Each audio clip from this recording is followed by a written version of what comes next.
दोस्तों नमस्कार, मेरा नाम संजय मग्गू है और मौजूद है देश रोजाना के डिजिटल मीडिया प्लेटफॉर्म पर। आईपीएल का सीजन शुरू होने वाला है।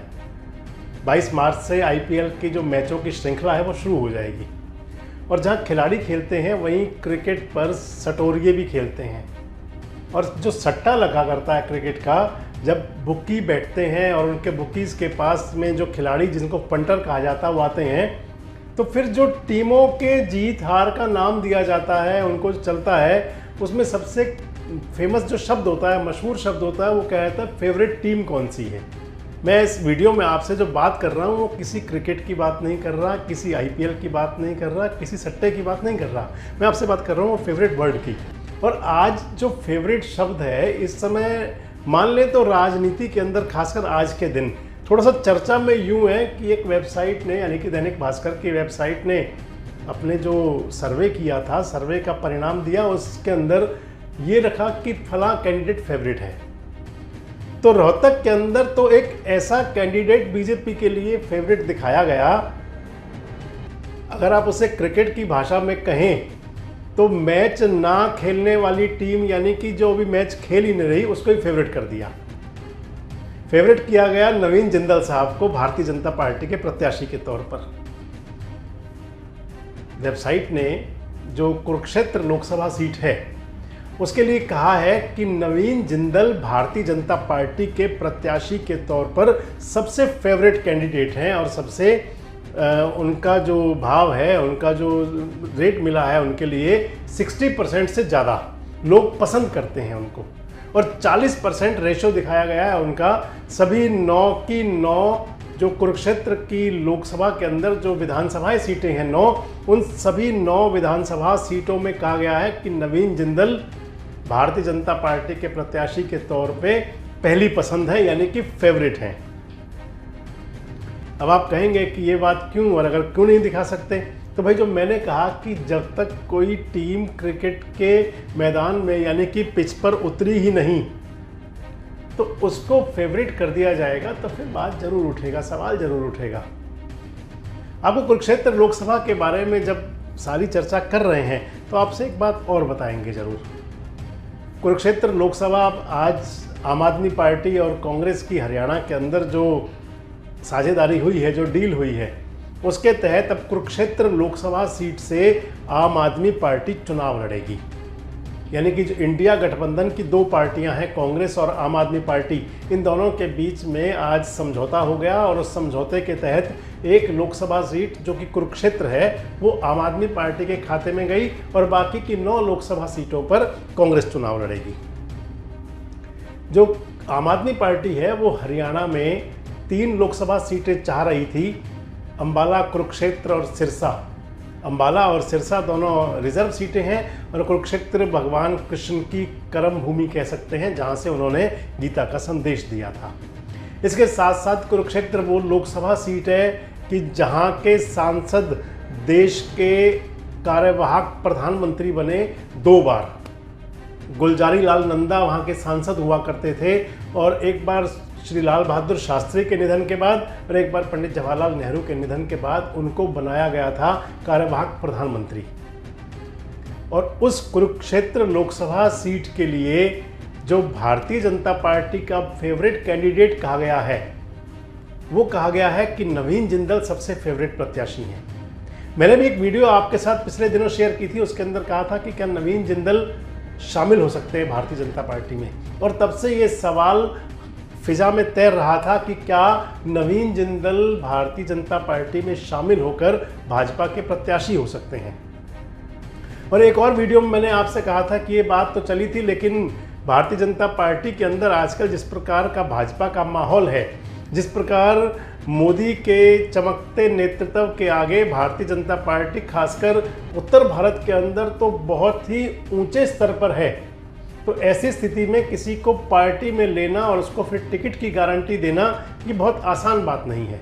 और कुछ भारतीय जनता पार्टी के अंदर कुछ मेरे मित्र नेता हैं, मुझे बता भी रहे थे कि नवीन जिंदल भाजपा में आना तो चाह रहे थे, लेकिन टिकट के बारे में बात होती थी, वो डील पक्की हुई नहीं, टिकट की गारंटी हुई नहीं, इसलिए अभी नहीं आए।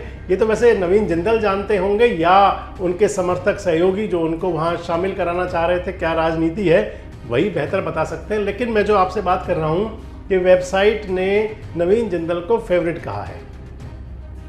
अब अगर आगे बात चलेगी तो नवीन जिंदल अभी तक कांग्रेस में है, अभी तक उन्होंने कांग्रेस छोड़ी नहीं, विधिवत कांग्रेस नहीं छोड़ी। 2014 तक, यानी कि 2004 से और 2014 तक नवीन जिंदल कुरुक्षेत्र से सांसद थे। 2014 का लोकसभा चुनाव वो मोदी लहर में हार गए थे राजकुमार सैनी से।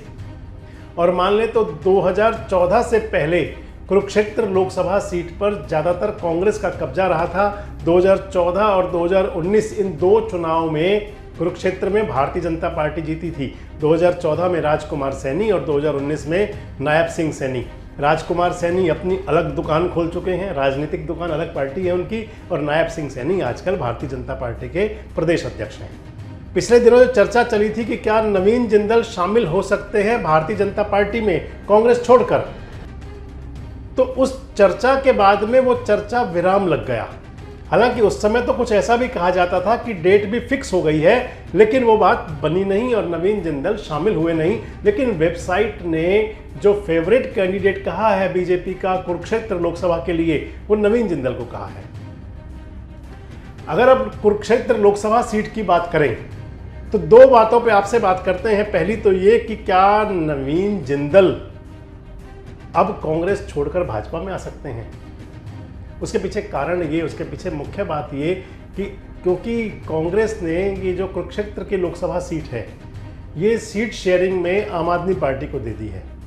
वैसे कुरुक्षेत्र लोकसभा सीट पर प्रत्याशी के लिए 47 लोगों ने आवेदन किया था कांग्रेस की टिकट के लिए, और जिन लोगों ने आवेदन किया था उसके अंदर एक बड़ा नाम और था। मैंने अभी आपको बताया कि कुरुक्षेत्र लोकसभा के सांसद गुलजारी लाल नंदा 2 बार देश के कार्यवाहक प्रधानमंत्री रहे थे। और अब जो कुरुक्षेत्र लोकसभा के लिए आवेदन करने वाले जो 47 लोग थे कांग्रेस से, उनमें से एक जो बड़ा नाम था वो सुनील शास्त्री का था। देश के पूर्व प्रधानमंत्री स्वर्गीय लाल बहादुर शास्त्री के सुपुत्र सुनील शास्त्री कांग्रेस के अंदर एक बड़ा फेम है। और एक समय जब विश्वनाथ प्रताप सिंह कांग्रेस छोड़कर जनता दल से चुनाव लड़ रहे थे इलाहाबाद से, तो उनके मुकाबले चुनाव लड़ाया गया था सुनील शास्त्री को। वो बड़ा नाम है सुनील शास्त्री, लाल बहादुर शास्त्री जी के बेटे हैं, बड़ा नाम तो वैसे ही हो गया।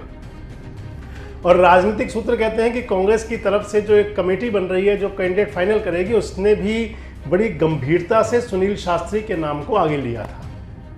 लेकिन अब तो जो सीट है वो कांग्रेस की बात तो बनेगी नहीं, क्योंकि कांग्रेस ने सीट दे दी आम आदमी पार्टी को।